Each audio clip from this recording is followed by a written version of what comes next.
Paz e luz a todos os amigos do Diálogo Espírita.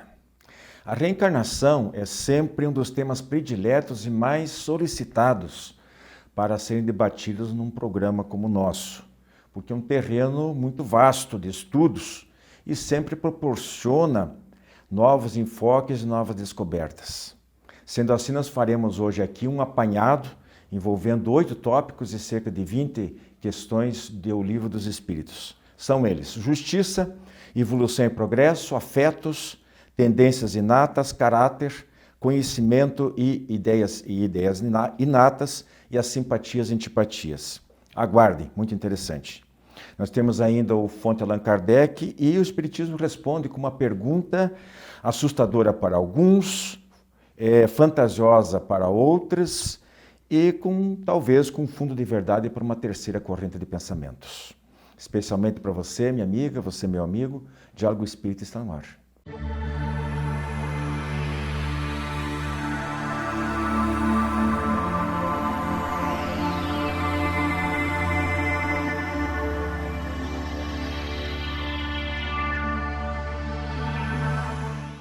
Amigos, nós vamos falar hoje sobre algumas questões do Livro dos Espíritos, com base nessas questões, para nos dar uma noção geral de alguns aspectos sobre a reencarnação. Eu começo então aqui com o Joilson, que está à minha direita, e a Andréia comigo também. Joilson, a primeira questão sobre a justiça, questão 171 do Livro dos Espíritos, por favor. Essa questão, Kardec perguntou o seguinte: em que se funda o dogma da reencarnação? E os Espíritos então disseram a Kardec: na justiça de Deus e na revelação, pois incessantemente repetimos: o bom pai deixa sempre aberta a seus filhos uma porta para o arrependimento. Então vejam que maravilha, a pessoa que erra, ela terá sim a oportunidade de corrigir, de reparar os seus erros, se não for na existência atual, em existências futuras. Mas para isso é importante que haja primeiro o arrependimento. Já aquele que erra sabendo que está errando, que está fazendo mal, pode ter certeza, se não for nesta, será numa existência futura em que você terá que reparar todo o mal que você fez. Então, que pensemos na justiça do Criador. Perfeito. Para a Andréia, eu queria saber que você comentasse um pouquinho, Andréia, baseado nas questões 193 e 194, você tem aí, você pode ler as duas perguntas, as duas respostas, que envolve o aspecto da evolução ou do progresso. O que tem a ver a reencarnação com o progresso espiritual, né? Estamos falando de progresso espiritual, por favor. Claro, vamos começar pela 193. A questão diz assim: um homem, em suas novas existências, pode descer mais baixo do ponto em que estava? Os espíritos respondem: em termos de posição social, sim. Como espírito, não. Parece que essa é uma constante no Livro dos Espíritos, né? Eles afirmam em vários momentos, em várias outras perguntas também, que o espírito ele está em evolução e moralmente, o que ele já aprendeu moralmente, ele não vai desaprender. Em termos materiais, ele pode sim, né? Só que em termos morais, não, ele sempre está em evolução. Então, por isso ele passa por provas, passa por expiações, as provas para saber realmente se ele conseguiu, né, como o Joilson falou antes, se ele conseguiu, de fato, colocar, como a gente testa na escola, na faculdade, quando a gente precisa ir lá testar o conhecimento. Assim também na humanidade, né? Então, quando nós pensamos nisso, dá um alento também, né? A doutrina é muito consoladora nesse aspecto também. E até a 194 ali também, que ele só reforça isso que se falou, né? Isso. A alma de um homem de bem pode, numa nova encarnação, animar o corpo de um criminoso? Não, pois ela não pode degenerar, já é um complemento, né? Se ele já aprendeu moralmente, já passou pela prova, ele já demonstrou que aquilo é um aprendizado, então ele não vai regredir naquele conhecimento, né? Então... Joilson, questões sobre os afetos, né? Começa lá com a questão 205, você tem a mão aí? Sim. Por favor, é 205-386. A 205 diz assim: há algumas pessoas a doutrina da reencarnação se afigura destruidora dos laços de família, com o fazê-los anteriores à existência atual. E os espíritos respondem, ela os distende, não os destrói. Fundando-se o parentesco em afeições anteriores, menos precários são os laços existentes entre os membros de uma mesma família. Essa doutrina amplia os deveres da fraternidade, porquanto no vosso vizinho ou no vosso servo pode achar-se um espírito a quem tenhais estado presos pelos laços da consanguinidade. Ou seja, aquela pessoa que você hoje despreza, que você não aceita, ela poderá vir a ser o seu irmão, o seu pai ou a sua mãe. Ah, mas a reencarnação, ela vai destruir os laços de família? Não, ela vai ampliar, porque justamente nessa situação nós vamos aprender a conviver com outros seres. E assim, aquele que você criou a afeição nessa existência, com pai, com mãe, com irmão, você não precisa mais acertar nada com ele. Então você vai criar um laço de família com outras pessoas. Aqueles espíritos continuarão sendo sempre os seus familiares. E aí você vai ampliar, você vai criar afeto com outras pessoas, aquelas com quem você não gostava, com quem você não se dava bem, aquele chefe que você detesta ele, tá? Ele poderá ser seu irmão. E daí lá na frente vocês vão ver, poxa, numa encarnação você foi o meu chefe ruim, só que na outra nós fomos irmãos e nós nos damos muito bem. Então, ou seja, você já ampliou o teu laço de família com aquele ser. E assim sucessivamente. E vai ampliando cada vez mais. A questão 386, Kardec perguntou: podem dois seres que se conheceram e estimaram encontrar-se noutra existência corporal e reconhecer-se? E os espíritos respondem, reconhecer-se não. Podem, porém, sentir-se atraídos um para o outro. Ou seja, é a afeição, é aquele sentimento, é aquele campo fluídico que você já conquistou numa existência passada, que você encontra uma pessoa e fala, nossa, parece que eu já te conheço de longa data. Entre outros fatores, um deles é esse. Talvez já conviveram numa existência anterior. Beleza. André, eu vou pegar o próximo tópico, é sobre as tendências inatas, tá? Não são sobre as ideias inatas, tendências inatas. Eu vou ler rapidinho aqui as 4 questões que envolvem isso, que tem mais, mas vamos ficar nessas 4. Então aqui, aí você comenta. A que se deve atribuir as vocações de certas pessoas e a vontade que sente de seguir uma carreira de preferência a outra? E aí ele diz que, pelas respostas anteriores, estava praticamente respondido para Kardec. De outras vidas, as vocações, né, as tendências inatas. Por que gosta disso, não gosta daquilo? E isso não é só para as vocações, uma série de coisas, muitas vezes até gostos de alimentação, de viver num clima frio ou quente, tudo isso tem bastante a ver. A questão seguinte, a 273. Será possível que um homem de raça civilizada reencarne por expiação numa raça de selvagens? Aí ele diz, mas depende do gênero de expiação. Então, um senhor que tenha sido de grande crueldade para os seus escravos, poderá, por sua vez, tornar-se escravo e sofrer os maus tratos que infligiu aos seus semelhantes. Eu não vou ler o resto. Aí a terceira questão é 398. Você tem bem facinho aí? A 398? Só um pouquinho. Vamos achá-lo aqui. Aqui. Sendo os pendores instintivos uma reminiscência de seu passado, dar-se-á que pelo estudo desses pendores seja possível ao homem conhecer as faltas que cometeu? Ou seja, ele se estuda, observa o tipo de temperamento, de comportamento que ele tem. Kardec quer saber se isso é um indício do que ele foi. E aí eles dizem que até certo ponto, mas que precisa se torna, porém, levar em conta a melhoria que você possa ter operado. E a última questão, antes de passar para você, que é a 389.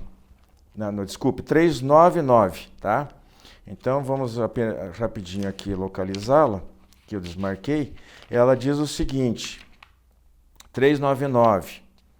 Sendo as vicissitudes da vida corporal, expiação das faltas do passado e ao mesmo tempo provas com vistas ao futuro, segue-se que natureza de tais vicissitudes se possa deduzir de que gênero foi a existência anterior. Basicamente, André, o que ele está dizendo é o seguinte: numa ele pergunta se são o tipo de comportamento, de conduta, de temperamento, e o outro ele pergunta se pelo tipo de experiência que a gente tem, né? Sentiu a diferença? Você consegue explicar para eu vou ler até aqui que é interessante. Ele diz assim, para a resposta dessa 399, né? Ele diz, muito frequentemente, pois cada um é punido pelo erro que cometeu.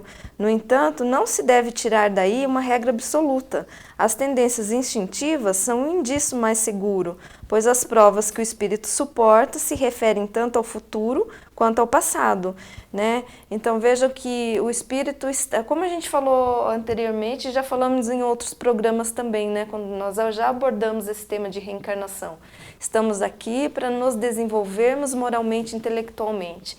Teremos tendências inatas, logicamente, pela escolha das provas, algumas ou pelas experiências que vivemos. Teremos escolhas muitas vezes impostas, já que não temos a capacidade naquele momento de saber o que seria bom ou ruim. Então nós temos a ajuda do mentor, do anjo protetor ou do bom gênio, né, como cada pessoa prefere chamar. Mas escolhemos, quando conscientes, podemos participar da escolha das nossas experiências em vida. E nós também podemos dizer, né, através das tendências que temos já das outras vidas, de termos repetido tantas experiências. Por exemplo, numa vida eu fui músico, aí numa outra vida eu posso ter novamente a facilidade e a aprendizagem já avançada nesse campo, mas dentro da programação espiritual, né, que não somos, em algum momento não somos nós que decidimos, né, isso é feito dentro de uma programação com os mentores, nós iremos passar para aquilo que seja necessário para o desenvolvimento moral e o desenvolvimento intelectual. Ok. Juilson, ele pergunta aqui sobre as perguntas referentes ao caráter, né? Então tem a 216, eu vou só ler a pergunta. Em suas novas existências conservará o espírito traços do caráter moral de suas existências anteriores? Ele diz, pode-se dar. Aí eu vou um pouquinho adiante, na 361, tá? Você tem aí, né? Qual a origem das qualidades morais, boas ou más do homem? Fácil, né? São do espírito nele encarnado. Quanto mais puro um espírito, tanto mais propenso ao bem é o homem. E a terceira, que é a 365. Por que é que alguns homens muito inteligentes, eu quero que vocês comentem mais em cima disso aí. Por que alguns homens muito inteligentes, o que indica acharem-se encarnados neles espíritos superiores, são ao mesmo tempo profundamente viciosos? Então, todas essas situações que o espírito passa, ele vai evoluir sempre. Nós já falamos, nós já comentamos que o espírito ele nunca perde aquilo que ele conquistou. Se uma pessoa, mesmo estando do lado de lá, o espírito, né, ele mesmo estando do lado de lá, ele vai progredir também, porque ele vai aprender e ele vai se desenvolver. Do lado de cá, a pessoa, por mais inteligente que seja, por que ainda é vicioso? É porque ele não se melhorou totalmente. A nossa evolução, ela muitas vezes vai assim. Numa encarnação, nós progredimos no campo intelectual. Na outra encarnação, nós avançamos no campo moral. Numa encarnação, nós avançamos no campo material. E assim nós vamos aprendendo e conquistando, então, os valores do espírito. Não é porque uma pessoa é muito inteligente que significa que é um espírito evoluído. Ela tem conhecimento, mas ela não tem sabedoria. A sabedoria nós conquistamos com o avançar das reencarnações, com o aprendizado que nós vamos tendo. Se o espírito é inteligente e ainda assim vicioso, é porque ele não desenvolveu completamente as suas habilidades, não está purificado completamente. Andréia, sobre agora as ideias inatas, tem a questão 219, diz assim, encarnado conserva o espírito algum vestígio das percepções que teve, dos conhecimentos que adquiriu nas existências anteriores? Eles respondem, não guarda vaga lembrança, que lhe dá o que se chama de ideias inatas. Na seguinte, a 219, Qual a origem das faculdades extraordinárias? Você falou da música, ele aqui está falando, que curioso, né? Ele está falando aqui dos certos conhecimentos, das línguas, do cálculo, etc. Ele diz, são lembranças do passado. E na 220, pode o espírito mudando de corpo perder algumas faculdades intelectuais, deixar de ter, por exemplo, o gosto das artes? Sim, desde que tenha conspurcado a sua inteligência e a utilizou mal. Olha só que beleza, né? O tempo está ficando curtinho, eu só queria passar rapidamente para o Joilson completar sobre as simpatias e antipatias. Não precisa ler as questões ali que não vai dar tempo, nós temos um minutinho. Mas assim, simpatia e antipatia... A simpatia e a antipatia diz a respeito do quê? Ou o espírito já se conhece, já conheceu o outro numa existência anterior, ou eles se ligam pela afinidade de conhecimento que ambos possuem. Ambos progrediram numa faixa da evolução igualmente. Não necessariamente que eles se conheceram lá no passado, mas pelo desenvolvimento espiritual de cada um. Eles estão no mesmo grau de evolução espiritual. Por isso que ocorre essas simpatias e as antipatias também. Perfeito. Nosso tempo, infelizmente, está esgotado. A gente volta ao assunto outra hora, aqui no próprio Fonte Allan Kardec. Os nossos companheiros podem escolher de novo alguma questão dessa aqui, algum tópico desse, para desenvolver com mais vagar. A gente quis fazer um apanhadinho rápido para vocês, tá bom? Então segue nosso programa com os demais quadros. Jornal Comunicação Espírita, órgão de difusão da Associação de Divulgadores do Espiritismo do Estado do Paraná. Nesta edição você confere a mensagem do coronavírus à humanidade. As razões invisíveis para um avião comercial ser derrubado por um míssil. O vilipêndio natalino em nome da arte. Presos inocentes seriam culpados impunes de outras vidas? E também a prestação de contas da Associação de Divulgadores do Espiritismo do Paraná. Jornal Comunicação Espírita. Assine e recomende.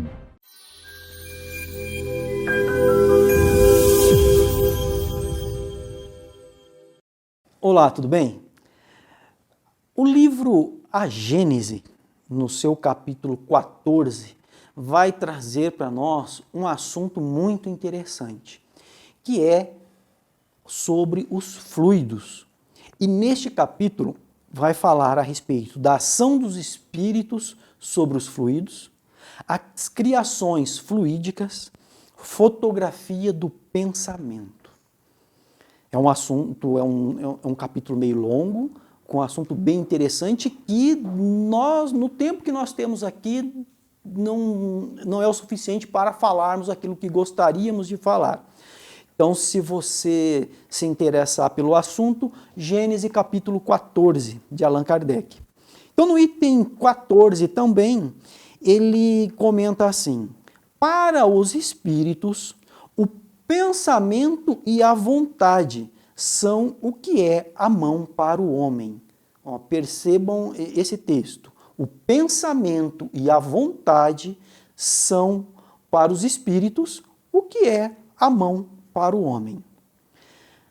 Mais adiante ele prossegue: basta que o espírito pense uma coisa para que esta se produza, como basta que modele uma música para que esta repercuta na atmosfera. Aí no item 18, ele vai comentar o seguinte: o pensamento do encarnado atua sobre os fluidos espirituais como o dos desencarnados e se transmite de espírito a espírito pelas mesmas vias e, conforme seja bom ou mal, saneia ou vicia os fluidos ambientes. Então vejamos, vamos analisar esse pequeno texto. Ele diz que o pensamento e a vontade para o espírito é o mesmo que a mão para nós, seres encarnados. E depois ele vai dizer que o pensamento do encarnado atua sobre os fluidos da mesma forma que os espíritos desencarnados. O que isso representa para nós? O que nós podemos tirar de ensinamentos disto? Quando o espírito muitas vezes se apresenta, ele pelo pensamento, ele pode moldar o seu tipo de roupa.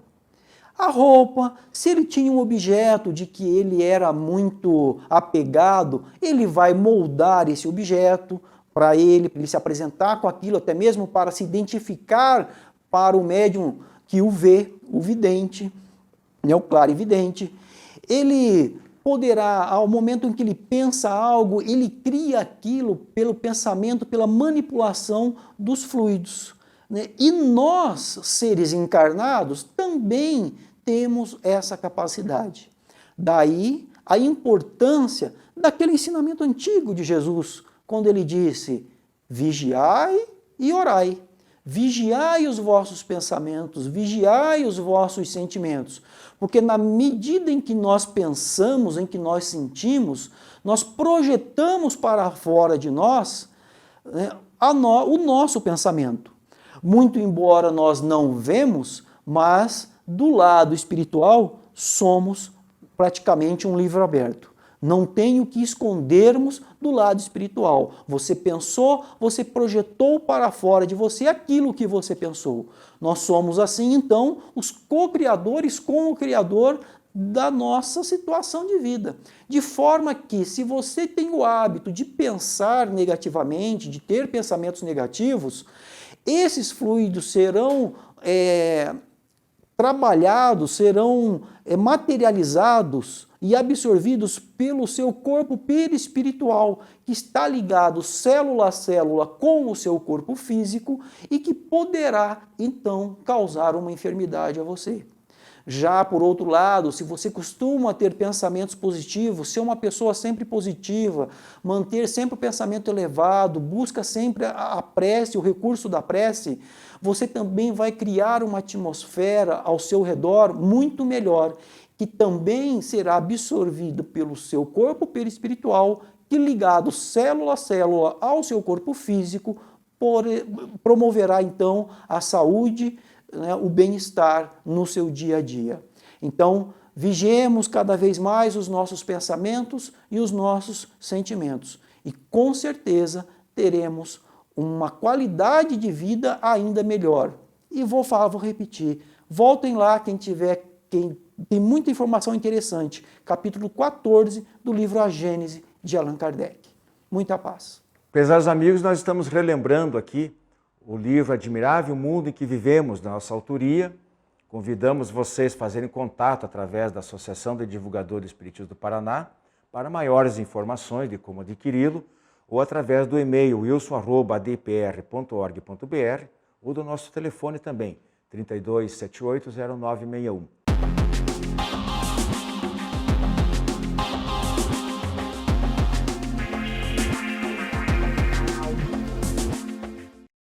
Olá, amigos. No quadro Espiritismo Responde de hoje, temos a seguinte questão: o demônio pode dominar uma pessoa? Bem, essa questão é bastante complexa, porque envolveria vários conceitos.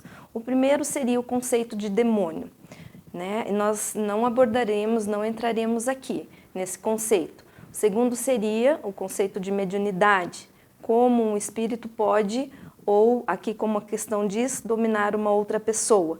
E o terceiro seria o que o Espiritismo entende, né, sobre o que é demônio, como é entendido o demônio, né, dentro da doutrina espírita.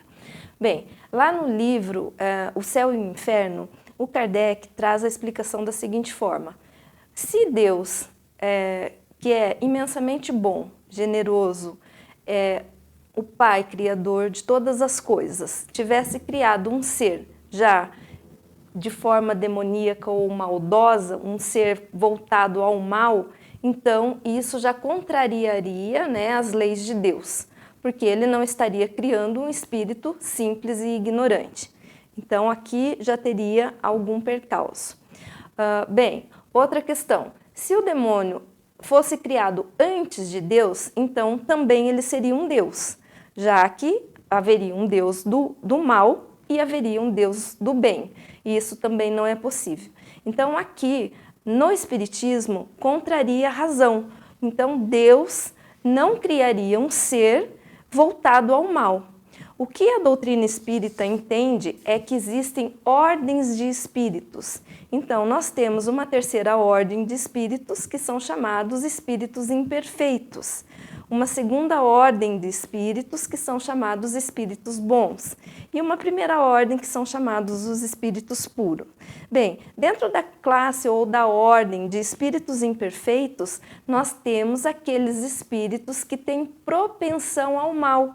Então, são espíritos ignorantes, que ainda se encontram com pouco desenvolvimento moral, que estão propensos à maldade, que são egoístas, que são orgulhosos, que são vaidosos. Alguns desses espíritos podem apresentar a perversidade.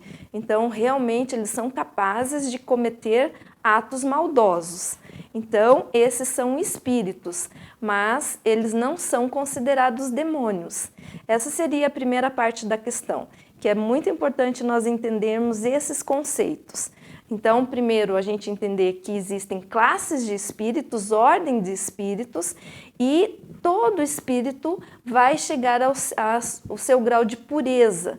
Então, ele vai aprender, através das reencarnações sucessivas, ele vai aprender, ele vai se desenvolver, ele vai se depurar do egoísmo, da maldade, da ganância, de tudo que o faz ficar nessa ordem de espírito impuro, não é?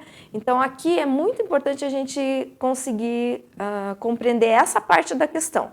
A segunda parte é, o demônio ou o espírito mau poderia dominar uma pessoa? Aí nós voltamos para o livro dos médiuns, no Kardec, que ele traz lá o seguinte, ele diz assim, a palavra obsessão está no capítulo 23, ele traz, a palavra obsessão é, de certo modo, um termo genérico, pelo qual se designa essa espécie de fenômeno, cujas principais variedades são a obsessão simples, a fascinação e a subjugação. Esses são modos de como um espírito pode influenciar uma pessoa. Então, aqui em nenhum momento o Kardec vai trazer que esse espírito, seja um espírito de uma ordem, como nós vimos, imperfeita, ou um espírito de uma ordem pura, ele vai dominar uma pessoa, porque a pessoa ela vai ter e pode ter a consciência sobre o seu pensamento, ela pode identificar, ela pode desenvolver a mediunidade de modo que ela entenda que há ali um espírito, mas ela pode, enfim, através desse treino, desse estudo, desse amparo que a doutrina traz, não ser dominada ou ser subjugada em alguns casos. Porém, se nós estamos falando de uma mediunidade no qual a pessoa está em desequilíbrio, pode acontecer o efeito da subjugação, né? E aqui, sobre a subjugação, o Kardec traz que a subjugação pode ser moral ou corporal. No primeiro caso, a subjugação, a pessoa estaria influenciada por esse espírito e poderia tomar alguma ação que fosse pelo pensamento do espírito, mas tão logo ela se recupere, isso já não acontece. Então, nós precisamos entender, e aqui está a fonte, né? Nós podemos utilizar o livro dos médiuns, o livro Céu e o Inferno, o livro dos Espíritos e o Evangelho, para termos maiores subsídios sobre essa questão tão complexa. Então, continue enviando as questões e nesse quadro será respondido. Muita paz, amigos. Jornal Comunicação Espírita. Nesta edição você confere a mensagem do coronavírus à humanidade. As razões invisíveis para um avião comercial ser derrubado por um míssil. O vilipêndio natalino em nome da arte. Presos inocentes seriam culpados impunes de outras vidas? Jornal Comunicação Espírita. Assine e recomende.